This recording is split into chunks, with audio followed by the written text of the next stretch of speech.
Welcome back, warrior. We're reading Nehemiah chapter 4, but we skipped chapter 3 because that's what this Come Follow Me schedule says. But in Nehemiah chapter 3, there's a list of those who helped build the wall. And it might seem like just a list of names, but we can look a little bit deeper, and it's actually a very inspiring to see like who and everybody is going to be helping out. And we'll see like some of the things.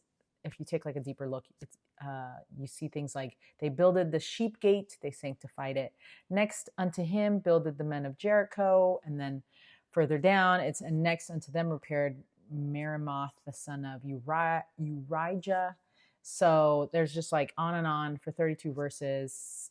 And you get to see like all the groups of people who helped build the wall side by side. And these individuals had the intense, blistering, and back-breaking work to build the Great Wall and the gates around Jerusalem.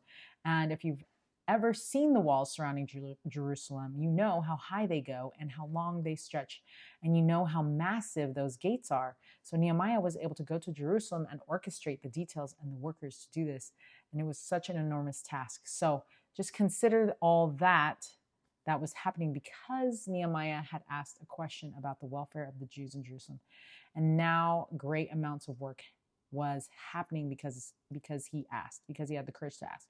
Okay, so now we're in Nehemiah chapter 4. Okay, here we go. The Jews' enemies seek to prevent them from rebuilding the walls of Jerusalem. Nehemiah arms the laborers and keeps the work progressing. So, verse 1, but it came to pass that when Sanballat heard that we builded the wall, he was wroth and took great indignation and mocked the Jews. And he spake before his brethren and the army of Samaria and said, what do these feeble Jews? Will they fortify themselves? Will they sacrifice? Will they make an end in a day? Will they revive the stones out of the heaps of the rubbish which are burned? Now Tobiah the Ammonite was by him, and he said, even that which they build, if a fox go up, he shall even break down their stone wall. Hear, O our God, for we are despised, and turn their reproach upon their own head, and give them for prey in the land of captivity, and cover not their iniquity, and let not their sin be blotted out from before thee, for they have provoked thee to anger before the builders. So built we the wall, and all the wall was joined together unto the half thereof, for the people had a mind to work. But it came to pass that when Sanballat and Tobiah and the Arabians and the Ammonites and the Ashdodites heard that the walls of Jerusalem were made up and that the breaches began to be stopped, then they were very wroth and conspired all of them together to come and to fight against Jerusalem to hinder it. Nevertheless, we made our prayer unto our God and set a watch against them day and night because of them. And Judah said, the strength of the bearers of the burdens is decayed, and there is much rubbish, so that we are not able to build the wall. And our adversary, so verse 11, and our adversaries said, they shall not know, neither see till we come in the midst among them and slay them and cause the work to cease. So they have a lot of haters right now. And it came to pass that when the Jews which dwelt by them came, they said unto us 10 times, from all places whence ye shall return unto us, they will be upon you. Therefore set I in the lower places behind the wall, and on the higher places I even set the people after their families with their swords, their spears, and their bows. And I looked and rose up and said unto the nobles and to the rulers and to the rest of the people, be not ye afraid of them. Remember the Lord, which is great and terrible, and fight for your brethren, your sons and your daughters, your wives and your houses. And it came to pass, when our enemies heard that it was known unto us, and God had brought their counsel to naught, that we returned all of us to the wall, every one unto his work. And it came to pass from that time forth that the half of my servants wrought in the work, and the other half of them held both the spears and the shields and the bows and the habergeons, and the rulers were behind all the house of Judah. Okay, so there were people building, and then there were people fighting, or there were people protecting people that were building. They which builded on the wall, and they that bear burdens with those that laded everyone with one of his hands wrought in the work, and with the other hand held a weapon. Okay, or they were working and held a weapon. Crazy. For the builders, everyone had his sword girded by his side, so builded, and he that sounded the trumpet was by me. And I said unto the nobles and the rulers and the rest of the people, the work is great and large, and we are separated upon the wall, one far from another. In what place, therefore, ye hear the sound of the trumpet, restore ye thither unto us, our God shall fight for us. So we labored in the work, and half of them held the spears from the rising of the morning till the stars appeared. Likewise, at the same time said I unto the people, let every one with his servant lodge within Jerusalem, that in the night they may be a guard to us and labor on the day. So neither I nor my brethren nor my servants nor the men of the guard which followed me, none of us put of our clothes, saving that everyone put them off for washing. Wow, that's intense work that they have been doing. Okay, so there's like opposition in all things, of course. So such important verses for us to remember. So this work did not just go on without opposition. It was like full of like hate, mocking, and they were trying to, attack them, and it just was not cool. So they were really trying hard to stop them, and they had lots of adversaries. And so Nehemiah must have known of the mockery coming from the enemies. So Nehemiah knew that the Lord and the king of Persia were behind this work. So the adversaries were small in comparison, but they were loud, for each individual, right?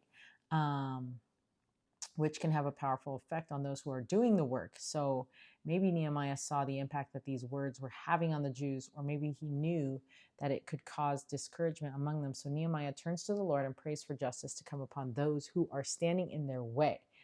So onward they went until the wall was built to half of its height.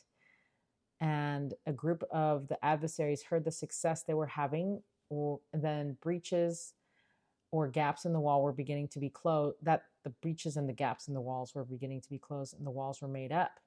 Then they were very wroth and super upset. And that's a lot of work that the people were doing, but also a lot of people that are really mad and upset. So the Jews have the courage to keep showing up to build the wall. And President Holland reminded us of this important principle. He says, opposition turns up almost any place something good has happened. President Jeffrey R. Holland, cast not away, therefore, your confidence. BYU Devo, March 2nd, 1999. That's a good one. Okay, so nevertheless, they did not stop. They turned to God and they set guards day and night around the city, which shows how serious their enemies were if they had to have that many guards. And so may we all be part of the nevertheless crowd who continues to do God's work despite combined and growing resistance and even danger.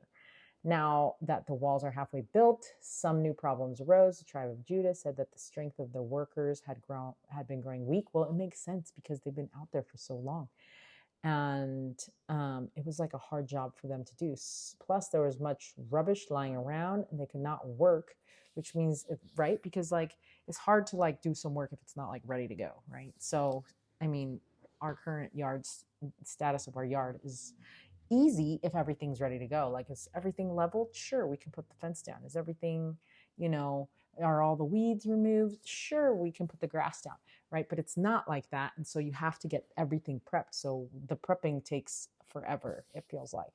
So, plus if they had rubbish, meaning trash laying around, that would be worse. Which means they would need to go haul away broken rocks, extra rubbish, all the things. And who's going to want to do that? 0 people, right? At this critical time, the enemy ramped up their efforts, so there's that too, and threatened a surprise attack on the Jews. However, the Jews that lived around the enemies overheard their plan and came to let the Jews working on the wall know what was being planned. So that's nice. But their report revealed that they thought the Jews did not have a chance, and no matter what they did, the enemy would prevail. But Nehemiah did not lose hope. Therefore, says Nehemiah set the Jews upon the wall with their swords, spears, and bows, right? So that's when Nehemiah got real prepared. And now Nehemiah was their military leader and the wall builder leader. So look how quickly his role needed to change in order to accomplish God's work. And so does ours, right? Like our work needs to change every time we switch hats and stuff. So notice the speech that Nehemiah gave these Jews. Do not be afraid of the enemies. God will fight for your brethren. The enemies then backed down from their attack, but from that time forth, each builder was also a soldier and a guard, right? So like they were guarding the other people who were building, but also they had a weapon in their hand. So it's just crazy opposition that they were facing. Okay, so until Nehemiah chapter 5, actually, let me read Nehemiah chapter 4's Read It, Live It, because we have been missing out on our Read It, Live It because we were out of town. So, but Nehemiah's chapter 4, okay, so we'll just read Nehemiah chapter 2's Read It, Live It, since we didn't read that one. And then we'll save the 4 to 6 for that. Just kidding. Okay. We'll read 2 and 4. Okay, so it says, Nehemiah 2:18. Then I told them of the hand of my God, which was good upon me, and they said, let us rise up and build. So when the people heard that God had done what God had done, it stirred something in them. Faith is contagious. Ooh, I love that. So tell what God has done. Yes, do that. And then this is the one for this chapter. Says Nehemiah chapter 4 verse 17, they which builded, everyone with one of his hands wrought in the work, and with the other hand held a weapon. Okay, and it says they built with one hand, held a sword in the other. Oh my God. Isn't that crazy? Their secret determination and unity. The walls rose because they did not give up. So set your mind to work. Set your mind to work. Work it. Okay. Until Nehemiah chapter 5, stay strong, warrior.